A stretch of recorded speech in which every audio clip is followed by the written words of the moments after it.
antes de mais, o Comitê concorda que são necessárias medidas para a prevenção de espionagem e cenas do género, né, ou seja, uma proteção dos dados. No entanto, logo no ponto número 1, o utilizador seriam só as pessoas normais e as empresas e o Estado. E depois aqui na linha número letra A, dos dois, as empresas teriam que pagar multas. Mas, por exemplo, quando houve há um ano espionagem da Agência Nacional de Segurança dos Estados Unidos, não era uma empresa, era um órgão nacional a espionar governos, como foi o do Brasil, o da Alemanha e da França e outros, quais seriam as medidas possíveis para tal? E, no entanto, a Brasil e a Alemanha, por exemplo, já têm tomado iniciativa a este respeito, que vai muito além apenas da proteção de dados, de fotos, de páginas sociais, mas mais ainda, a proteção de dados do governo, de dados de empresas nacionais, em que haveria um alargamento de medidas do Pacto dos Direitos Civis e Políticos de 1966, que não abrangia proteção online, ou seja, aumentar o que já existe no âmbito da proteção online, e não só das pessoas, mas também do Estado e das empresas. E porque o valor de 100 milhões, só porque só as empresas é que irão pagar este valor. E quando é que elas irão pagar este valor? Está aqui na linha, quando o utilizador não permite consentir a difusão de informação apropriada. Ou seja, se o utilizador não permitir que a empresa for lá e copiar a foto, é que irão pagar esta dívida, que irão pagar essa sanção, não está claro, seja no ponto número 1, seja no ponto número 2. Vamos por agora fazer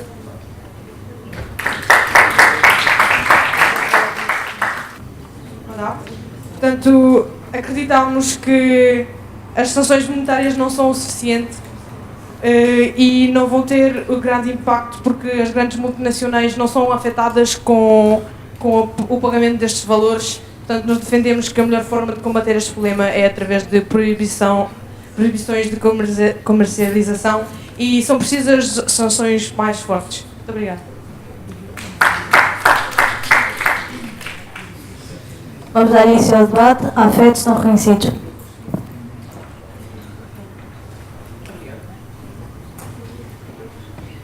Boa tarde, senhores eurodeputados. Em primeiro lugar, em relação... Eu não estou a dançar, senhor eurodeputado.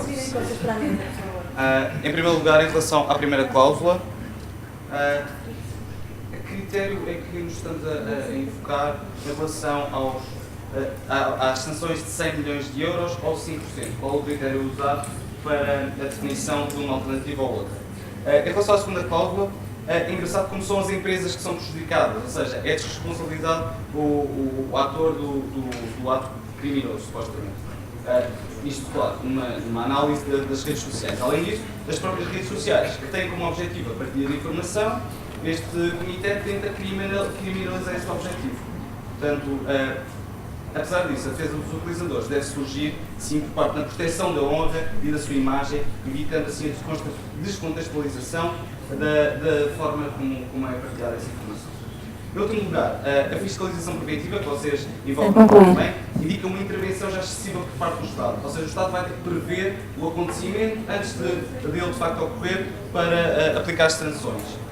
O que revela uma incapacidade por parte dos sistemas jurídicos e de uma instância a nível internacional, tendo em conta que o meio virtual não é um domínio de um só Estado. Obrigado.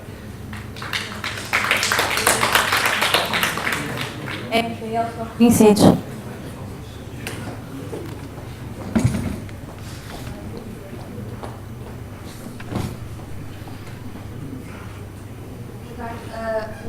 O MPL concorda na generalidade com esta moção, mas gostávamos de dar informação de que hoje em dia o utilizador já pode escolher que tipo de dados quer ou não ver partilhados e se quer ser ou não identificado nas suas publicações. Gostávamos também de ver esclarecida a linha A de tópico 2. Quanto ao primeiro tópico, também gostávamos de saber como é que o utilizador deve consentir a partilha da sua informação. Se é através de uma autorização expressa pelo site, se é através de uma janela que surja conforme a informação, quais são os critérios pronto, consentimento dessa informação para partilhar e qual será o tempo?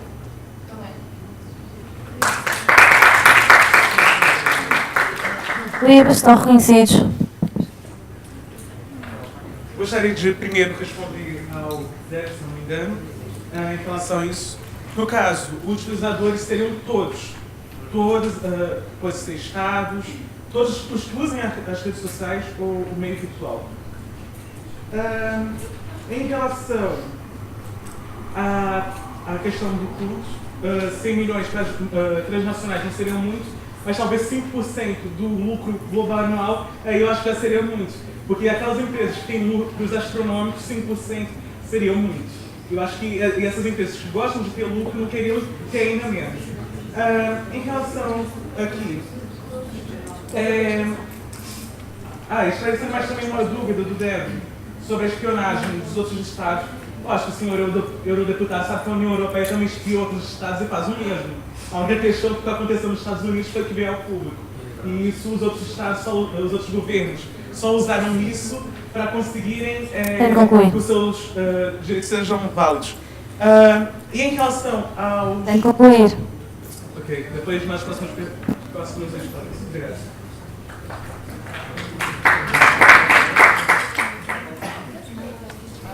Resposta direta do culto, 30 segundos.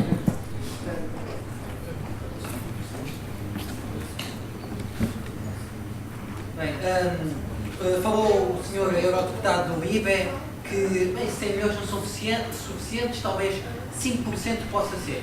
Não é essa a questão de valores que está em causa. A questão é que vocês, ao não imporem medidas concretas, medidas de proibição e medidas de verdadeira sanção, apenas pagamento de multas, vão fazer com que as empresas paguem as suas próprias infrações. Dinheiro que depois vai ser exposto contra a atividade. Não há sanção, nem há o sentimento de ilegalidade. As empresas cometem as suas ilegalidades e simplesmente têm dinheiro para isso e pagam uma saída fora da sua ilegalidade. Não nos parece uma posição nem corajosa, nem com resultado. Muito obrigado. 7 estão reconhecidos.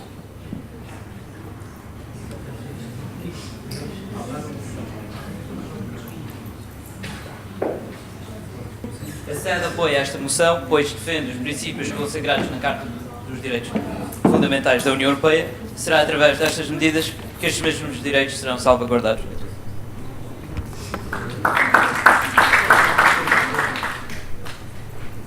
Cultos estão reconhecidos.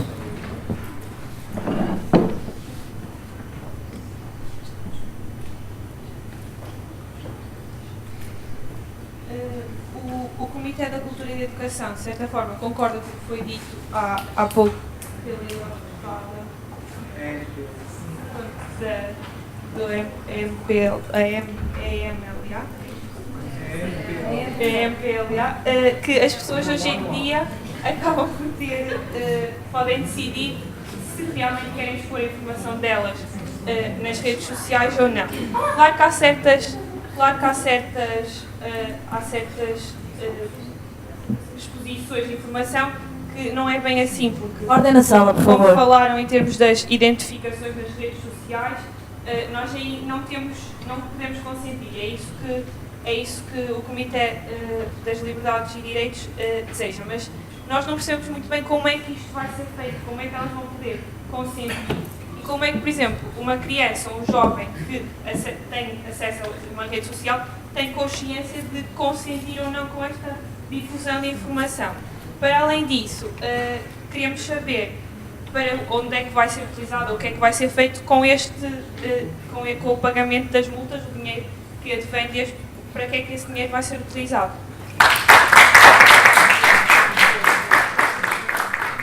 Fruto está reconhecido.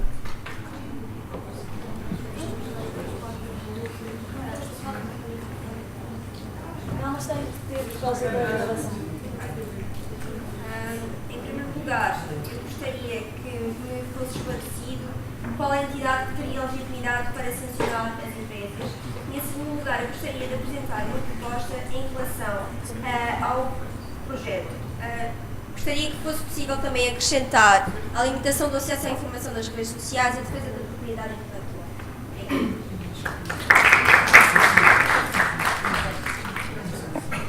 Mesmo que o microfone não seja ouvido nas colunas, tem que o utilizar por causa da gravação, ok? Deve estar reconhecido. Também é para dar trabalho à Filipa.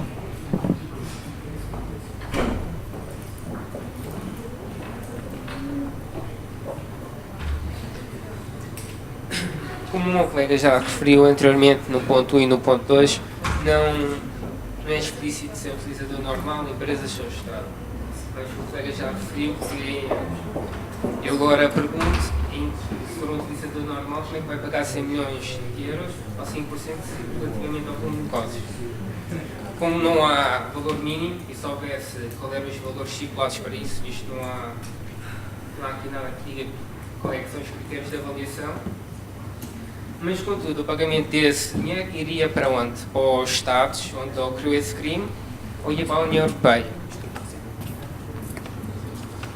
E, em relação à proteção de dados, não é só o uso dos dados, a difusão dos dados, também existe a hipótese de roubo de dados ou proteção de dados. Isso também seria aplicado aos bancos, neste modo seria aplicado aos bancos. Os bancos poderiam divulgar as informações necessárias e iria existir contas offshore. Conclui, por favor. Iria ser contas offshore, seríamos a Europa ou uma conta suíça, ninguém poderia fazer nada. Isso provavelmente iria aumentar o tráfico de droga, dinheiro, ilícito. Gostaria de saber qual é a sua opinião sobre esses fatos. MPL são reconhecidos.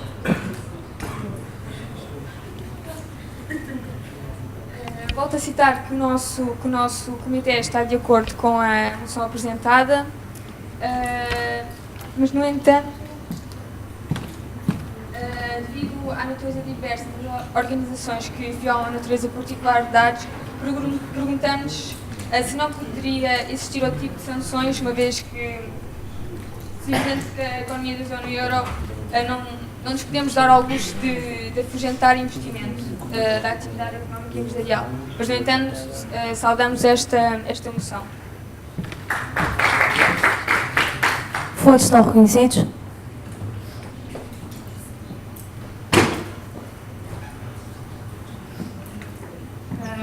Eu queria um esclarecimento. A Autoridade Europeia para a Proteção de Dados, neste momento, atua apenas nos dados utilizados pelas instâncias europeias.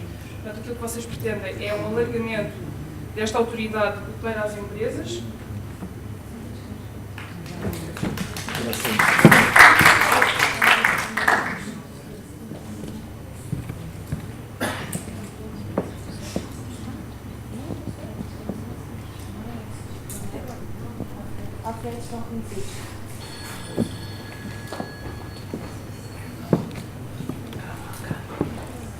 Senhores eurodeputados, nós voltamos a perguntar qual é afinal o critério de escolha para as sanções, além de que o senhor eurodeputado está a confundir a necessidade de defesa por parte da União Europeia em atos terroristas, por exemplo, o que implica a fiscalização no meio internacional com a privacidade pessoal. A moção a nosso ver, é uma afronta aos direitos e liberdades civis da União Europeia, direitos que o seu comitê devia proteger. O vosso comitê, peço perdão. Também a proposta do culto de proibição e comercialização como fonte de sanção para nós é inconcebível.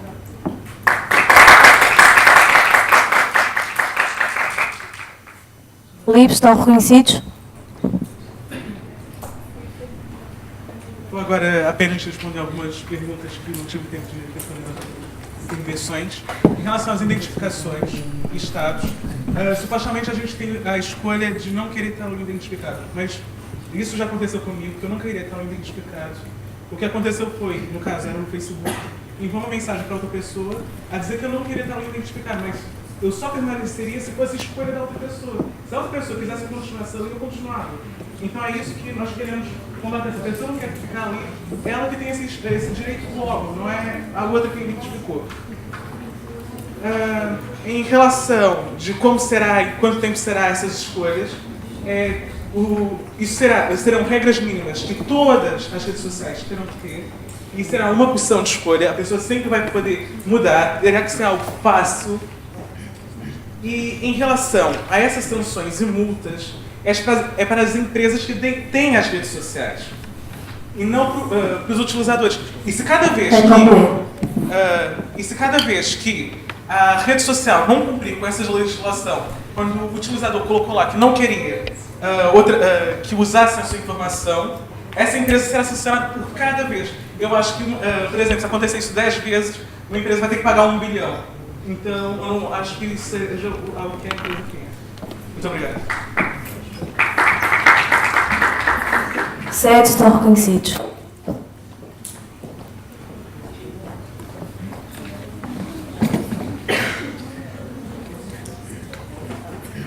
Muito obrigado. Portanto, o Comitê Sede acha esta proposta bastante vantajosa. No entanto, nós temos duas alíneas que gostaríamos que fossem analisadas com mais cuidado, nomeadamente em relação às sanções e em relação ao volume de negócios. Nós sugerimos que esta situação seja até 5% e que não seja superior a isso, porque isto é uma situação que poderá variar de acordo com as empresas, de acordo com o valor de negócios da própria empresa e, efetivamente, sugerimos também, para que não haja uma questão de ingerência nacional, que seja analisado os documentos que já existem e que sejam criadas condições para que as próprias infraestruturas já existentes possam englobar o ponto 3A. Muito obrigado.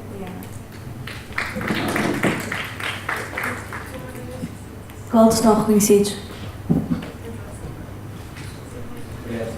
Eu queria pôr uma questão em relação à cláusula 3.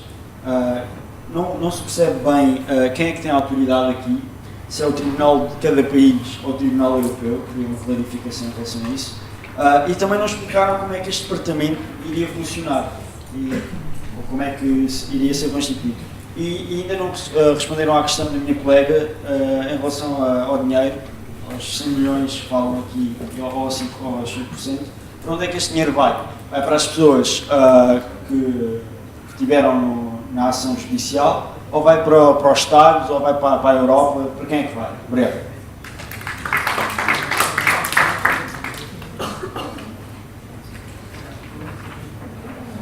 Livros estão reconhecidos. Só mais uma inscrição aberta. Deve. Boa tarde. O Comitê aceita a proposta de integrar a liberdade intelectual e também quanto à privacidade e a questão dos jovens. É assim, os jovens para entrarem no caso do Facebook têm que ter uma idade mínima e têm que ser supervisionados pelos pais. Se eles enganam na data de nascimento, nós não vamos estar na casa de cada um e isso faz parte dos valores que dá dentro da própria família. Também a questão a quem é que compete vai ser ao Tribunal de cada país, embora possa chegar ao Tribunal Europeu, mas começará no Tribunal de cada Estado-membro.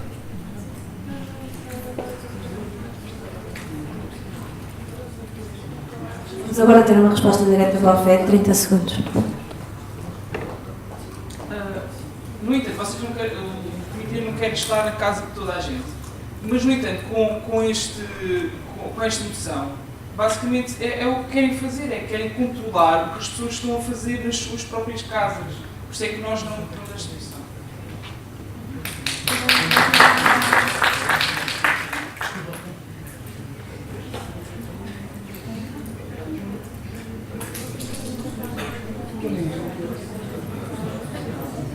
Breves estão reconhecidos.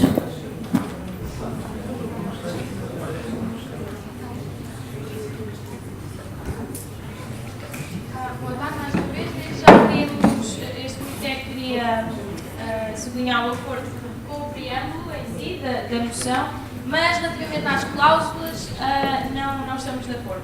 Relativamente à linha 1, falam da sanção às empresas, mas gostaríamos de saber como seria cobrado à população em geral e ao Estado. Como é que seria feita essa multa, essa sanção ao Estado ou à população em geral? Como seria feita. Para além disto, deveria isto impor-se só na Europa? Não seria mais fácil ou eficaz uma solução proposta pela ONU que conseguisse alcançar todos os Estados?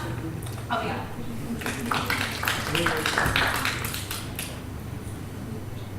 Livros estão reconhecidos.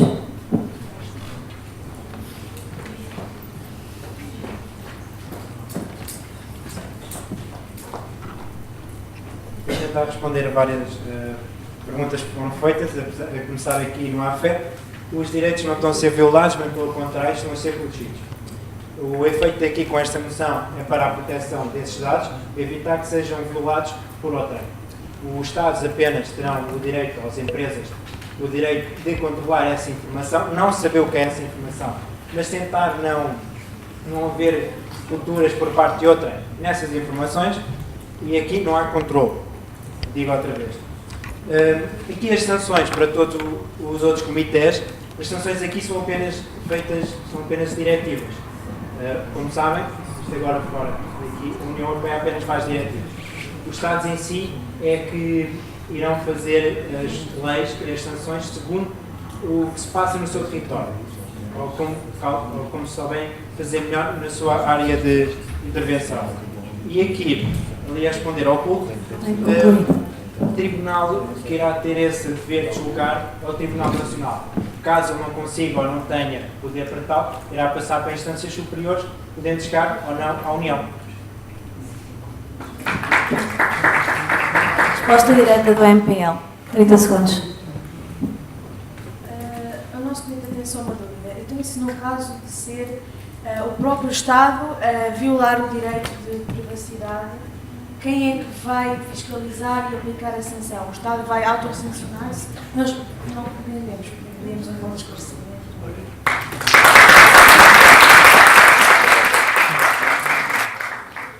LIB, resposta direta, 30 segundos. Em relação a certas perguntas, a população não será condenada, sendo que se os dados não forem respeitados, a culpa é da empresa que gera as redes sociais. O Estado não pode ser, o Estado, as empresas, as pessoas que usam as redes sociais não podem ser culpados de algo que eles colocaram uma opção de não partilharem, de não aceitarem e depois serem eles a ser multados. Eu pedi que pensassem bem nisso. Em relação a isso, o Estado tem o direito de fazer vigilância se estiver em risco a segurança nacional. Agora, se não estiver em risco, é isso que o cidadão pode, então, pedir uma certa ajuda à União Europeia se o próprio Estado não quiser ajudar.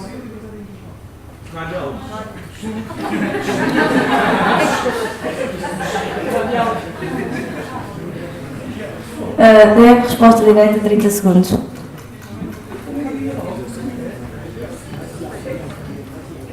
Ainda persiste a dúvida, mas não são só dados em redes sociais. O próprio Estado tem dados que não são partilhados em redes sociais, os dados da economia do Estado, das empresas. Como é que isso será protegido? Não são só empresas de redes sociais, a internet, tudo que é na internet vai muito para além disso. Como é que se protegerá o Estado? Como é que sancionará o Estado ou a pessoa? A pessoa não é sancionada, mas só a pessoa é que faz isso.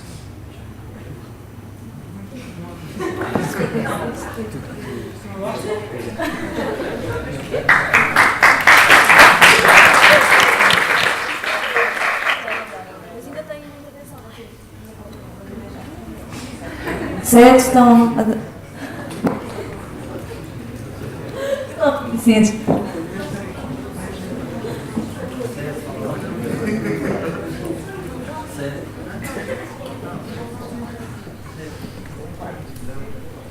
O Comitê da Cultura afirmou que as empresas que fazem ilegalidades conseguem pagar as sanções. As sanções não tratam de execução de atos ilegais, então, e segundo este Comitê, as autoridades devem levantar as sanções. Não. As sanções devem aumentar proporcionalmente para que se tornem verdadeiros entraves à prática de atos ilícitos e não levantá-las, o que seria premiar o infrator. Em termos éticos e jurídicos, tal posição é deplorável. Todos os processos de condenação devem seguir os trâmites legais que proporcionem um julgamento justo e imparcial, tal como a União Europeia tem vindo a fazer. Obrigado.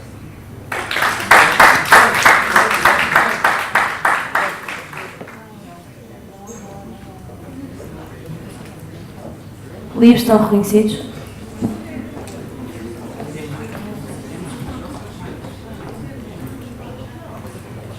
A respeito do questionamento sobre as informações que o Estado detém a respeito dos indivíduos, o Estado tem o direito de obter certas informações até para evitar o terrorismo, crimes fiscais e esses outros tipos de crimes. Porém, se o cidadão se sentir de alguma forma violado, sentir que a sua privacidade foi violada, ele pode recorrer à Autoridade Europeia para a Proteção de Dados, que, juntamente com as comissões nacionais, realiza esse tipo de fiscalização. Além disso, já existe uma lei para previsão para cybercrimes, data de 4 de 7 de 2013, então esses direitos também já estão protegidos pela legislação.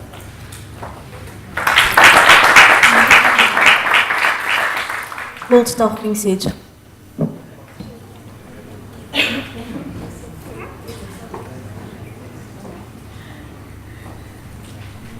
Uma primeira resposta ao caríssimo eurodeputado do SED. Nós acreditamos, de certa medida, nas sanções pecuniárias, contudo, sanções verdadeiramente fortes, verdadeiramente com efeito, são proibições. Nós proibimos de comercializar e de integrar o nosso espaço. É isso, para nós, uma das sanções. Adressando o Comitê, acreditamos que vocês têm demasiada confiança na Autoridade Europeia de Proteção de Dados e também na Comissão Nacional de Proteção de Dados. Porquê? Porque não é a Europa nem são os países que mandam o ciberespaço. A maior parte dos servidores estão nos Estados Unidos. É os Estados Unidos que detêm o monopólio da informação no ciberespaço. Portanto, toda e qualquer relação com estas emissões vai ser apenas uma comissão. Vai ter apenas resultados parciais, não vai ter resultados gerais.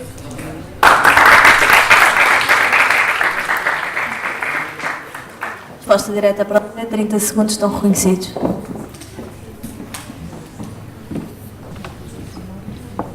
bem percebi, o Comitê da Cultura aceita sanções pecuniárias, mas acha que ir mais além já é proibição. Então, se as sanções pecuniárias não têm efeito, devem simplesmente levantar.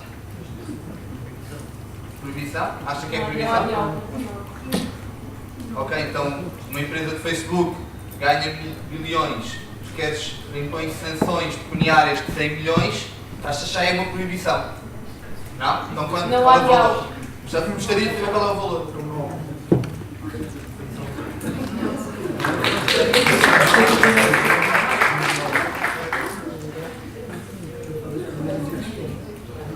Intervenção, deve, estão reconhecidos.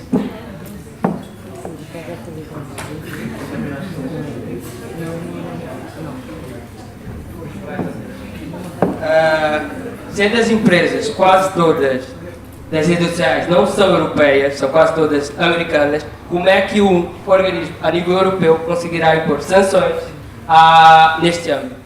Como é que se conseguirá impor a empresas que não são europeias, sendo que isso é só a nível europeu?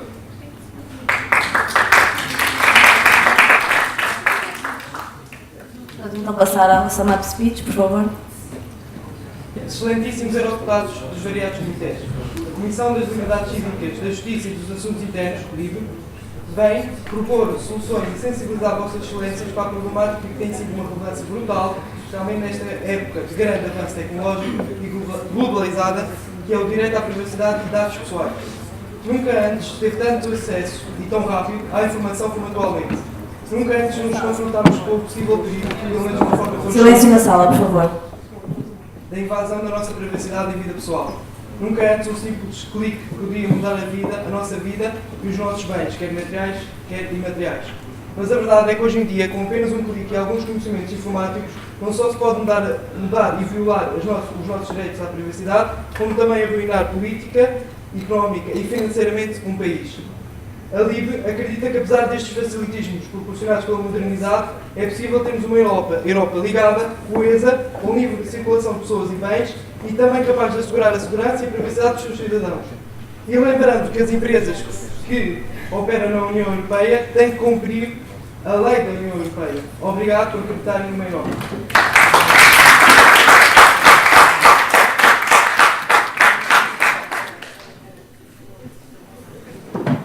Vamos proceder então à votação da moção.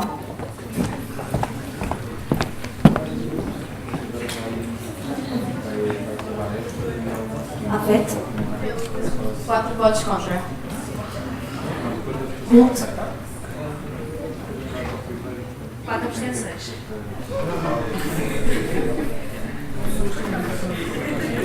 Deve. MPL. 2 votos contra, 3 abstenções. FUT.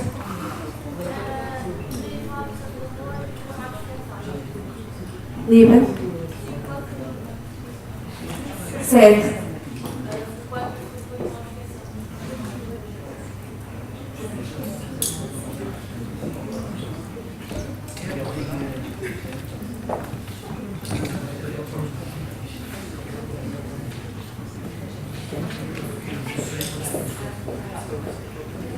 Então, esta moção, com 12 votos a favor, 9 votos contra e 10 abstenções, fica aprovada.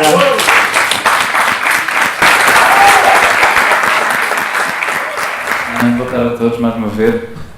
Antes de mais, gostava de vos dar os parabéns. Foram 2 dias, especialmente este último.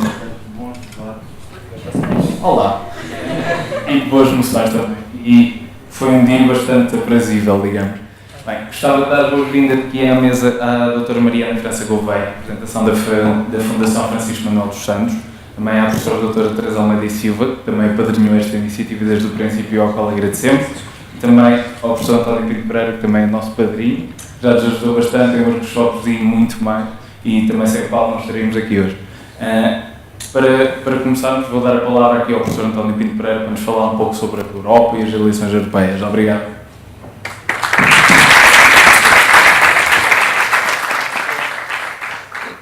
Quero saudar a mesa, onde tenho a honra de participar. A Fundação que dá um apoio institucional muito importante a esta organização e uma professora dessa Fundação, que é simultaneamente nossa colega da Universidade Nova de Lisboa, a professora Teresa Almeida e Silva, minha querida colega aqui desta casa, aos organizadores. Quero felicitar vivamente por esta iniciativa este meu colega de mesa e aluno.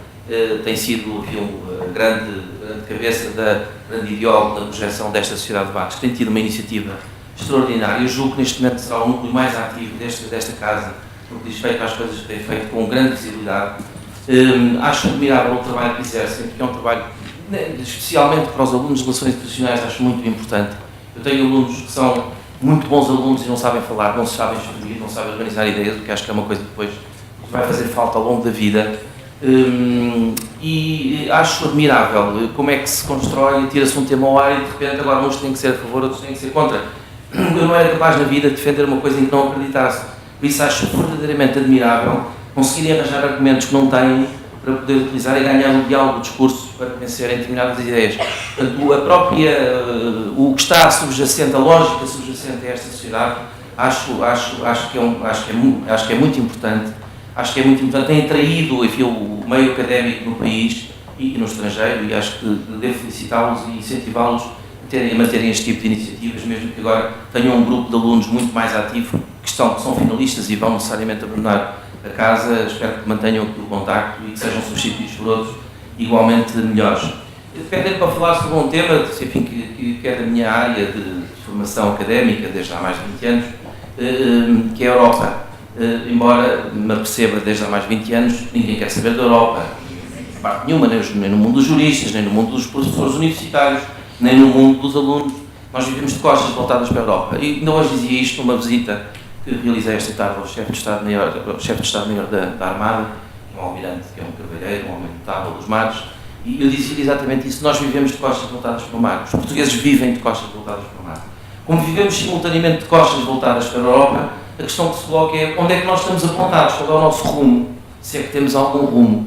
E este é um problema que se vai arrastando ano após ano. Eu, quando comecei a estudar estas coisas há 20 e tal anos, ainda pensava um bocadinho naquela equação do velho juiz que tinha crescido no seu pensamento jurídico, de acordo com o Código Seabra de 1860, e ele dizia: Deus queira que eu morra antes que entre em vigor o novo Código Civil de 1966, porque ia ter que alterar todos os seus parâmetros. Nós hoje em dia vivemos parâmetros diferentes daqueles que eu conhecia há uns anos atrás, vivemos na década do euro. Eu conhecia o escudo, tínhamos de trocar escudos para atravessar fronteiras.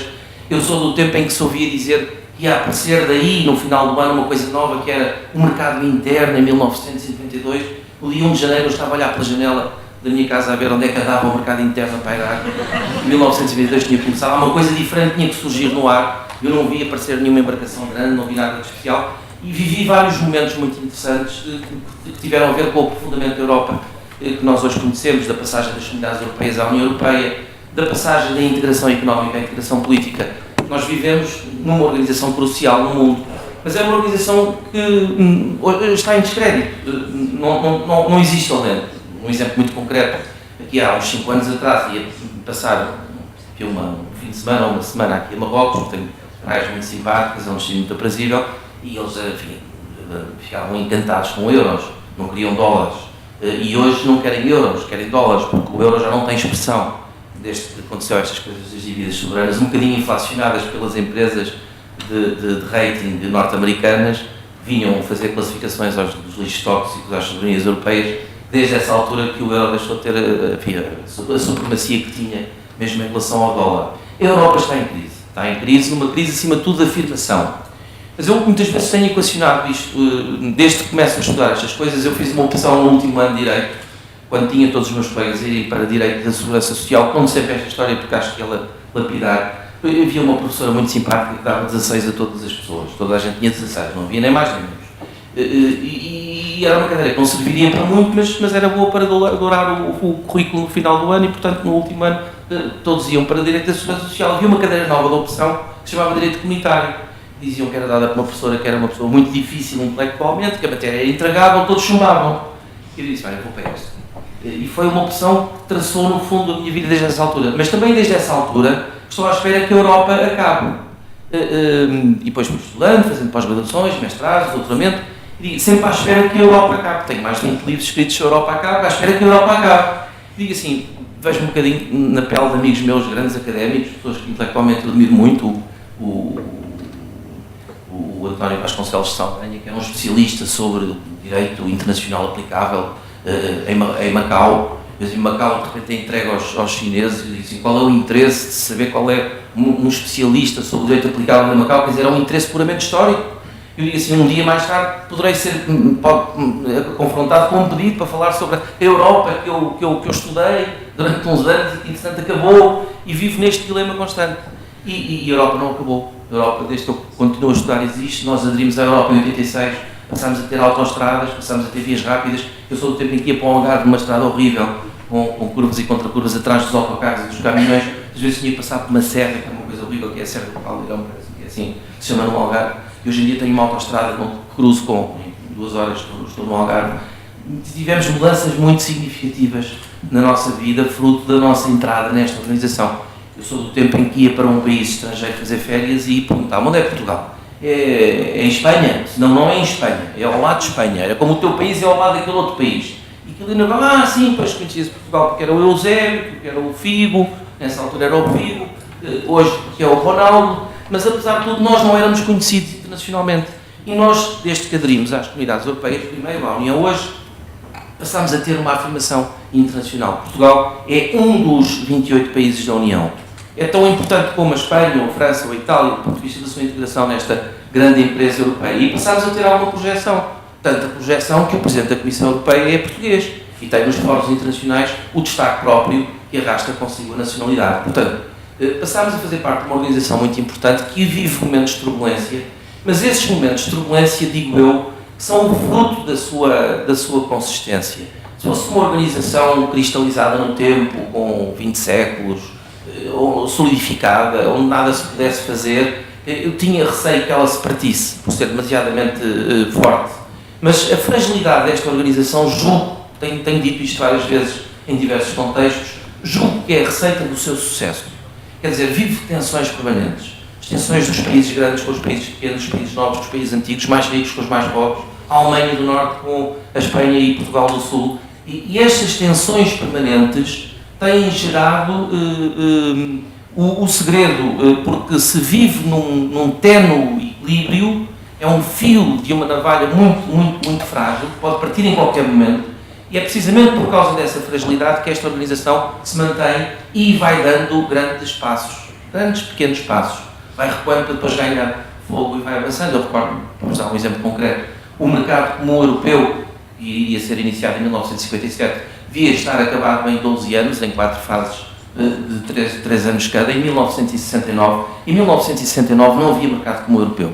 Ninguém falava nisto em termos públicos, não havia a imprensa e a comunicação social que há hoje, mas não houve em 1969 mercado comum. Foi um falhanço completo. O grande projeto da integração económica falhou redondamente. E assim se manteve até à década de 80, quando um senhor importante, o Presidente da Comissão, Jacques Delors, descobre que há aqui ainda muito por fazer e pede para, no âmbito da Comissão, se fazer um livro branco sobre a não realização do mercado comum e, nessa altura, prepara-se o fogo para o primeiro grande momento de revisão dos tratados comunitários pelo Ato Único Europeu. E aí relança-se a economia europeia dizendo vamos preparar para 1992 o tal ano mágico da realização do mercado interno, como se fosse uma coisa nova, mas o mercado interno não era outra coisa senão a concretização daquilo que estava falhado no momento anterior, em 1969. E hoje há mercado interno. E depois, mais tarde, pensava-se, e as moedas que vivem dentro de um sistema de crawling peg, dentro da serpente no túnel, no sistema monetário europeu, e um dia haverão de ser substituídas as pesetas e os escudos e as liras por euros, e hoje vivemos na época do euro. Excetuando talvez as nossas mães ou as nossas avós, que ainda fazem duplamente a conta em escudos, fazem a conversão para euro ou vice-versa. Hoje em dia já vimos uma geração completamente diferente. Geração do novo acordo ortográfico, a geração do euro, uma geração que não tem qualquer comparação com a minha geração do meu tempo. E fruto da nossa integração nesta grande organização. Temos um problema que é a distância do centro de decisão, que é Bruxelas. Nós vivemos numa ponta da Europa, com um aproveitamento que tem sido eficiente do ponto de vista dos nossos recursos marítimos. Somos dos países mais importantes do mundo, temos a 10ª posição no mundo em termos de águas territoriais. Temos uma costa que é significativamente importante do ponto de vista estratégico, que não desenvolvemos e não lhe damos importância no contexto da própria Europa. Sabemos defender mal os nossos interesses. Portugal e Espanha entraram para as comunidades europeias no mesmo dia. Eu costumo dizer que Portugal entrou primeiro porque o Tratado de Adesão foi assinado de manhã aqui no Mosteiro dos Jerónimos e só à tarde foi assinado o Tratado de Adesão de Espanha. Mas Espanha decalcou rapidamente, nos poucos anos de adesão, e tomou uma posição que Portugal não tem. Quer dizer, conseguiu catapultar-se para as posições cimeiras, fruto de conhecimento das regras do jogo, fruto de interesse, fruto da sua participação. E nós vivemos de costas voltadas para a Europa alegremente. Vamos continuar assim durante mais um tempo, até que as novas gerações vão ter mais sensibilidade para começarem a conhecer as regras do jogo, para terem mais interesse, começam a visitar, começam a fazer-se coisas como esta tão importante aqui na Sociedade de Debates, que é falar sobre as eleições e a importância das eleições ao Parlamento Europeu, que é uma coisa que era inimaginável há 5 anos atrás nesta casa. Isso já são passos importantes que terão necessariamente no futuro as suas repercussões. As 5 fases da teoria clássica da integração económica estão há muito ultrapassadas, designadamente desde 1993, com a entrada em vigor do Tratado da União Europeia. Hoje estamos num novo ciclo, que é o ciclo da integração política. A União Europeia hoje é um Estado de Direito. É assim que é enquadrada, o Estado de Direito da União. Temos direitos do homem, temos a democracia representativa, temos as liberdades fundamentais, no catálogo dos valores da União, temos um conjunto de valores que são estruturantes da União e que eram impensáveis há uns anos atrás. Temos uma coisa que se chama cidadania da União, que é um conceito que nos faz ter um sinal de pertença que se sobrepõe quase aos nossos vínculos jurídico-políticos de nacionalidade. Por isso temos um cartão de cidadão, que é um cartão, que é um elemento unificador da nossa ligação com esta organização dos 28 países. Passámos a ter direitos de participação no Parlamento Europeu no país onde nos encontramos, direitos de participação nas eleições municipais, passámos a poder dirigir-nos às instituições e ter o direito de resposta na mesma língua, passámos a ter o direito de proteção diplomática e consular no estrangeiro quando o nosso país não tem em representação, passámos a ter direitos perante a organização que não tínhamos. Os direitos dos cidadãos de cada país são agora acrescidos dos direitos específicos dos cidadãos que fazem parte desta organização. E o Parlamento tem tido aqui um papel de grande importância na defesa dos cidadãos e dos seus direitos no quadro da União. A participação é, como eu digo, pouco ativa do ponto de vista eleitoral, porque nós temos a noção de que a Europa é uma realidade distante. As decisões são tomadas muito longe, portanto não podemos contrariá-las, não podemos influenciá-las. Mais do que isso, vemos listas de partidos políticos, de pessoas que não nos dizem nada do ponto de vista do que é que pensam relativamente às suas participações no Parlamento Europeu. Muitas delas nem têm quaisquer ideias sobre a Europa, estão ali por razões político-partidárias puras, o que é um fator que desincentiva o eleitorado, e depois não temos grande contacto com aqueles que nos podem representar no Parlamento, sendo que os deputados ao Parlamento Europeu representam famílias políticas antes de representarem propriamente países, mas eles são os nossos deputados ao Parlamento Europeu e temos pouco contacto com eles. Acho que devia haver mais visibilidade e depois muitas vezes o que assistimos é a guerrilhas partidárias, quer dizer, vemos as duas maiores listas, PSD e Partido Socialista, quando estão, em vez de estarem a fazer um debate aceso sobre as ideias que têm de cada membro sobre a Europa, estão a discutir os seus planos político-partidários com repercussão direta nacional. E isso, mais uma vez, é um fator de desincentivo. Mas se me perguntarem, mas isto faz parte das regras do jogo. A primeira vez que se colocou a questão de um referendo em Portugal para a aprovação do Tratado da União Europeia, fez depois um estudo e percebeu-se que os deputados, em 90% dos deputados, nunca tinham visto o Tratado da União Europeia. E só uma pequena percentagem é que tinha uma edição, embora a Assembleia da República tivesse feito uma edição do Tratado da União Europeia, mas a grande percentagem dos deputados nem sequer nunca tinha aberto o Tratado da União Europeia. Portanto, iam discuti-lo na Assembleia, colocava-se na altura a possibilidade até de haver um referendo nacional sobre a discussão do Tratado que ninguém conhecia, nem sequer no âmbito parlamentar. O que é uma coisa compreensível, porque é uma realidade, como digo, a que vivemos de costas voltadas. E que um dia se há de alterar, porque serão candidatos a deputados ao Parlamento Europeu, muitos dos que estarão aqui sentados, e nessa altura passarão a ter uma sensibilidade diferente sobre os temas que estão em aberto nesta organização. Portanto, a organização está a evoluir progressivamente para um outro caminho, que é o caminho da integração política, onde ainda falta crescer, e crescer numa área que já existe desde 1990, que é a política externa e de segurança comum, que é uma área nevrálgica que permitia afirmar a União como player político mundial, em posição de igualdade com a Rússia, ou com a China, ou com os Estados Unidos da América, e não tem essa posição neste momento.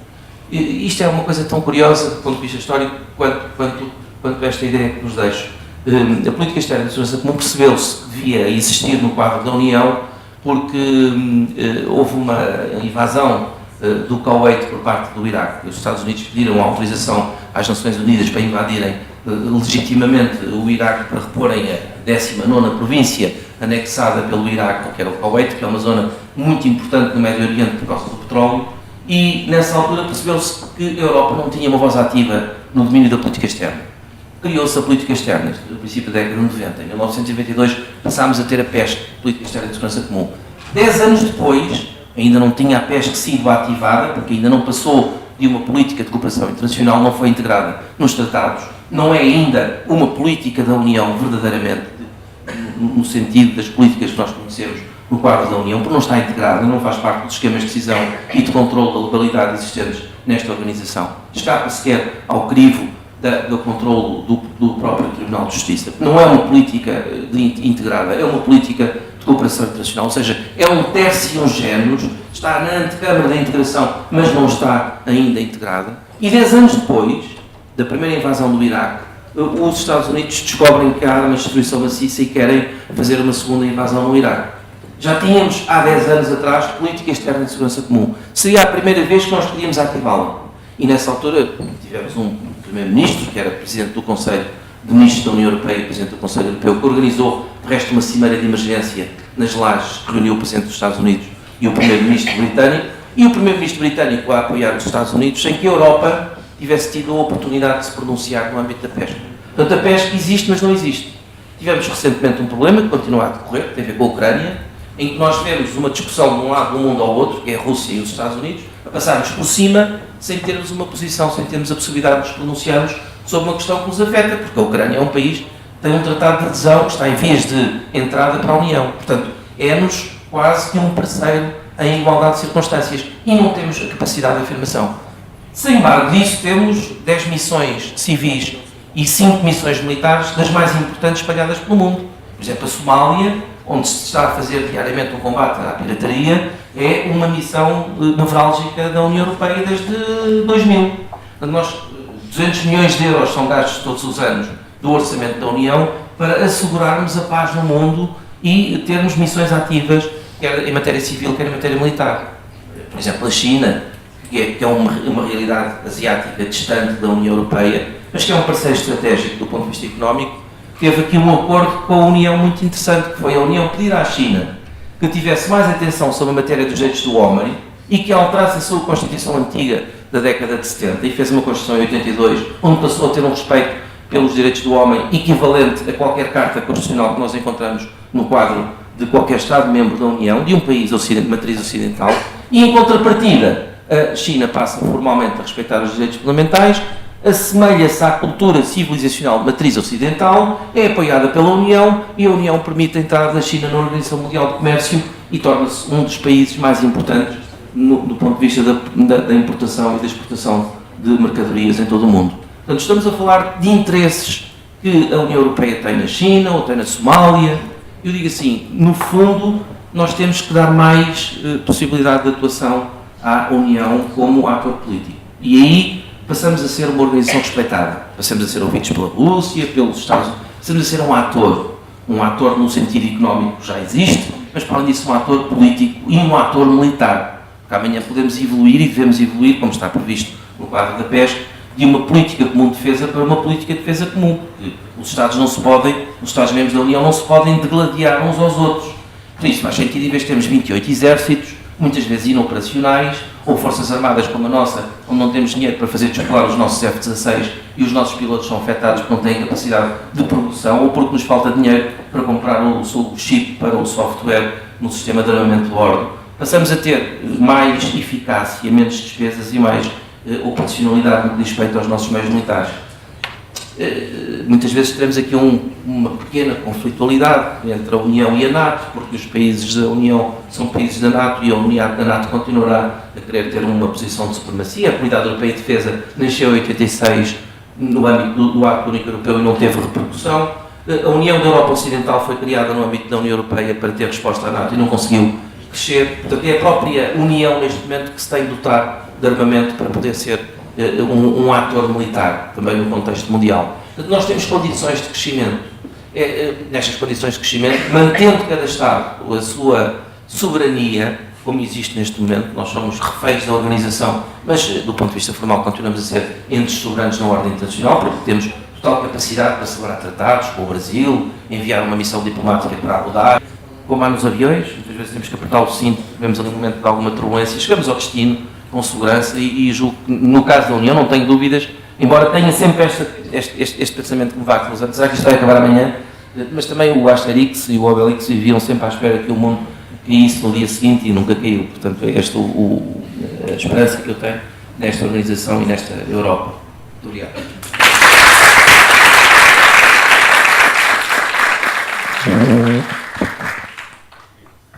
Obrigado, professor, pela sua intervenção. Vamos passar a palavra à professora doutora Teresa Almeida e Silva, que vai tomá-la a seguir. Estar a inverter a ordem, mas temos que fazer uns mestrados de estratégia à minha espera. Portanto, não vou demorar muito. Estou aqui em nome da minha representação da Unidade de Coordenação Científica e Pedagógica de Relações Internacionais. Quero agradecer à Fundação Francisco Manuel dos Santos, na pessoa da professora Mariana França, por vos ter apoiado nesta iniciativa. Agradecer ao professor Pinto Pereira pela excelente aula condensada do projeto europeu que acabou de nos dar. É curioso, eu estava a ouvir aquela questão que falou no último ano de ter escolhido uma cadeira diferente dos seus colegas e no meu caso também a escolha que fiz no último ano, que era diferente daquela que eu já tinha pensado fazer, condicionou por completo o meu percurso e a minha carreira profissional. Eu quero, em nome da coordenação, dar os parabéns à Sociedade de Paz. Dar os parabéns a todos. Não queria estar a referir a nenhum nome especial, mas tenho que referir o nome do David, que ele tem sido a alma desta Sociedade de Paz.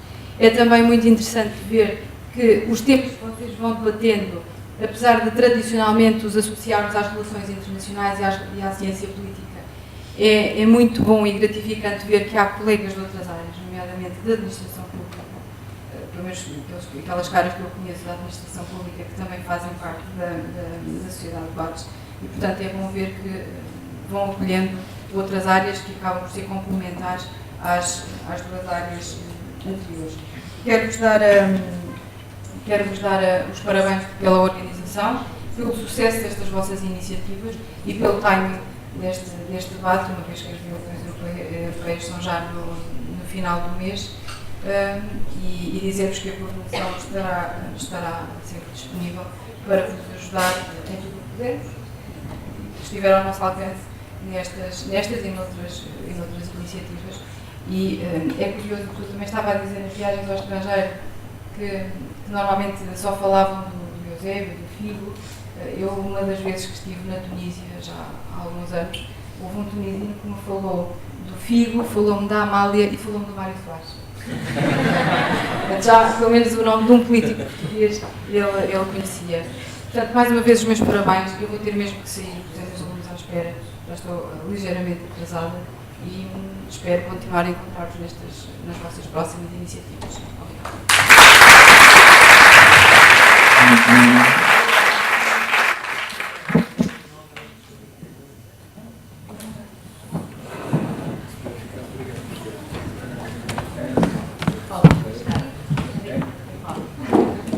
Boa tarde a todos. Eu não vos vou amassar também muito tempo, devem estar todos com imensa curiosidade relativamente aos vencedores deste evento. Eu venho, como já foi referido, em representação da Fundação Francisco Manuel dos Santos, onde faço parte do Conselho de Administração, embora a minha ocupação profissional normal, digamos assim, ou mais comum, é ser professora de Direito na Faculdade da Universidade Nova de Lisboa. Eu queria agradecer o convite para estar aqui ao David Mourão e também aos colegas de mesa, o professor Fório Pinteira e a professora Teresa Almeida Silva, que já saiu. É um gosto estar aqui a ver esta iniciativa e a ver esta energia jovem, digamos assim, embora eu não sou propriamente muito velha, acho que é sempre agradável. Eu vou-vos falar um bocadinho sobre a Fundação, só para vos explicar um pouco o que é a Fundação. Acredito que alguns de vocês não conheçam e talvez vos possa interessar no futuro ter um contacto mais direto. A Fundação Francisco Manuel dos Santos foi criada há cerca de 5 anos pela Sociedade Francisco Manuel dos Santos. Tem uma dotação orçamental dada por essa sociedade, mas foi estabelecida com autonomia e independência científica relativamente à sua fundadora. A ideia que norteia a Fundação é uma ideia de liberdade e uma ideia de informação. No fundo, é trazer aos portugueses aquilo que lhes permita pensar livremente, sem qualquer interferência, seja política, seja económica, seja social. É trazer os factos, é condensar os factos, é condensar ideias e trazê-las, torná-las disponíveis para que de alguma forma permita ao cidadão ser mais ativo, ser mais interventivo e com isso fazer crescer a sociedade. Acreditamos no fundo que uma sociedade mais capaz é uma segurança de futuro no nosso país. Nesse âmbito, a Fundação tem desenvolvido algumas bases de dados, a mais conhecida e a primeira em que a Fundação prestou foi a Pordata, não sei se conhecem, que reúne séries longas de dados sobre todas as áreas, desde demografia à justiça, dados sobre municípios, por aí fora, e que é consultável de graça, acessível na internet e através de tablets, se quiserem. Por outro lado, temos também este portal que agora aparece aqui, porque nós não conseguimos pôr a página da Fundação, por isso apareceu o portal dos direitos e deveres que pretende dar uma resposta ao cidadão sobre os mais pequenos problemas que possam ter na sua vida privada, digamos assim. Aparecem aqui algumas perguntas, eu não vou estar a amassar-vos com isto, mas são coisas tão variadas como... Isto não aparece ali, que engraçado. Aparece aqui, mas não aparece aqui. Okay. Isto também não é... É só para verem algumas questões das perguntas que aparecem. Também um portal que talvez possa interessar, que é o portal da Opinião Pública, que reúne inquéritos sobre várias temáticas também, como Portugal e diversos países da União Europeia, sobre inquéritos realizados à opinião pública sobre os mais variados temas e, para além disso, a Fundação tem publicado aqueles ensaios, que são aqueles livrinhos pequeninos que são também muito conhecidos e que vão ser oferecidos aos vencedores sobre diversos temas. Uma primeira explicação sobre temas de interesse nacional e que espero que interessem a bastantes pessoas. Para além disso, a Fundação tem organizado um encontro anual, que este ano realizou o terceiro encontro, que será em outubro, no início de outubro, 2 e 3 de outubro, sendo que o primeiro encontro foi dedicado a Portugal e o futuro, uma lógica de demografia e nos próximos 30 anos quais são as tendências demográficas para o Estado português. E o ano passado teve como objeto Portugal na Europa e agora. E este encontro, este patrocínio, não é patrocínio, mas o apoio a este evento tem a ver com isso. Como sabem, que estão ali nos cartazes, foi divulgado nesse sentido, tem a ver com a lógica do desenvolvimento das discussões que surgiram a propósito desse encontro. E que, na nossa perspectiva, obviamente faz todo o sentido promover ou continuar a promover o debate, não só nesse encontro de 2 dias, mas ao longo de todo o ano.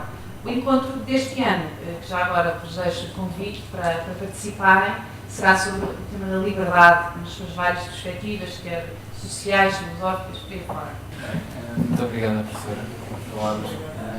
Cabe-me a mim, então, encerrar a simulação parlamentar.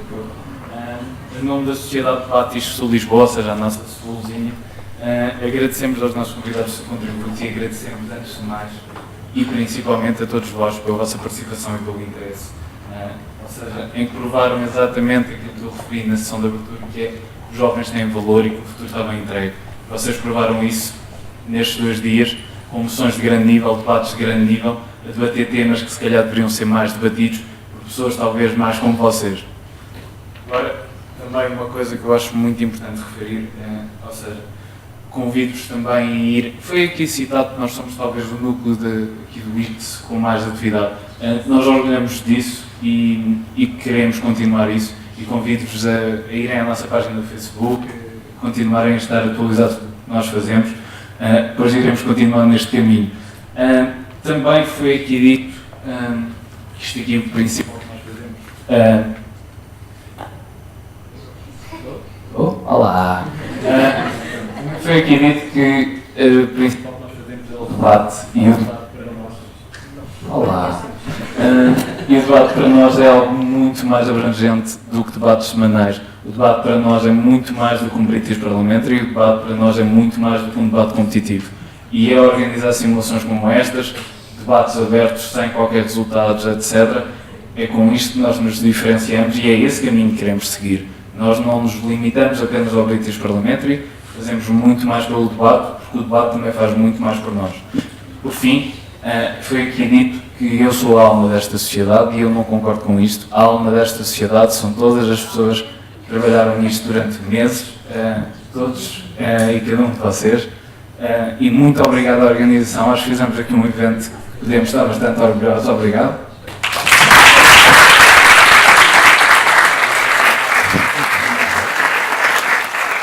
Bem, e agora como está toda a gente farta de me ouvir, vamos então anunciar os resultados. Muito obrigado por dar fechada a simulação parlamentar.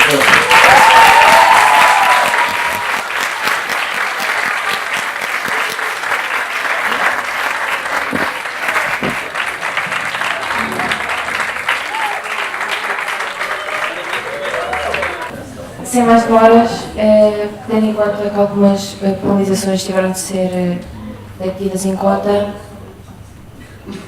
selfie, momento Oscars, portanto, em terceiro lugar, gostaríamos de aplaudir o Comitê do AFET.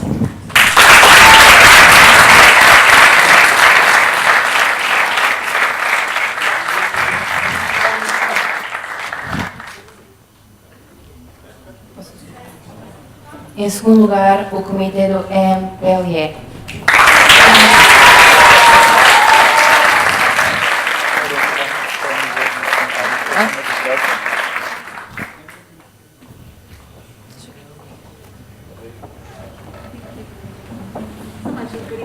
Só mais um pouquinho de suspense para o primeiro lugar.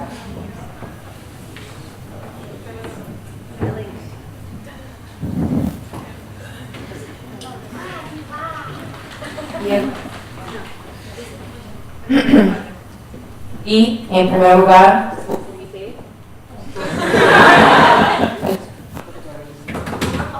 Tambores, por favor. Em primeiro lugar, o comitê do CULT.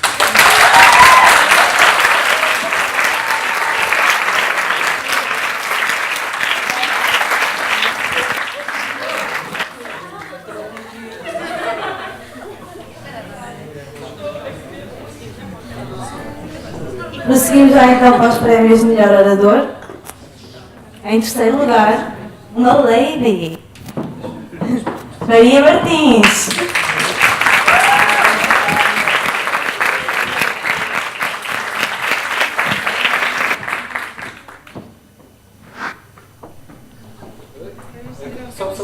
Tem que subir?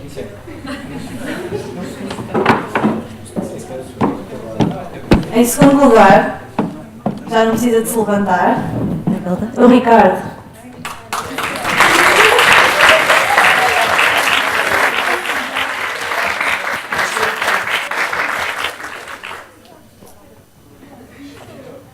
Em primeiro lugar, os nossos parabéns. Cima!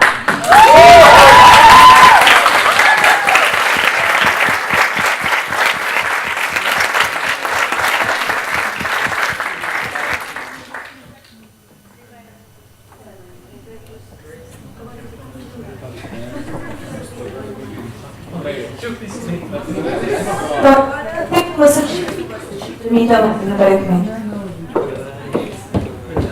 Está-se a ouvir bem, não está? É uma surpresa para vocês e para mim. Podem sentar, obrigada.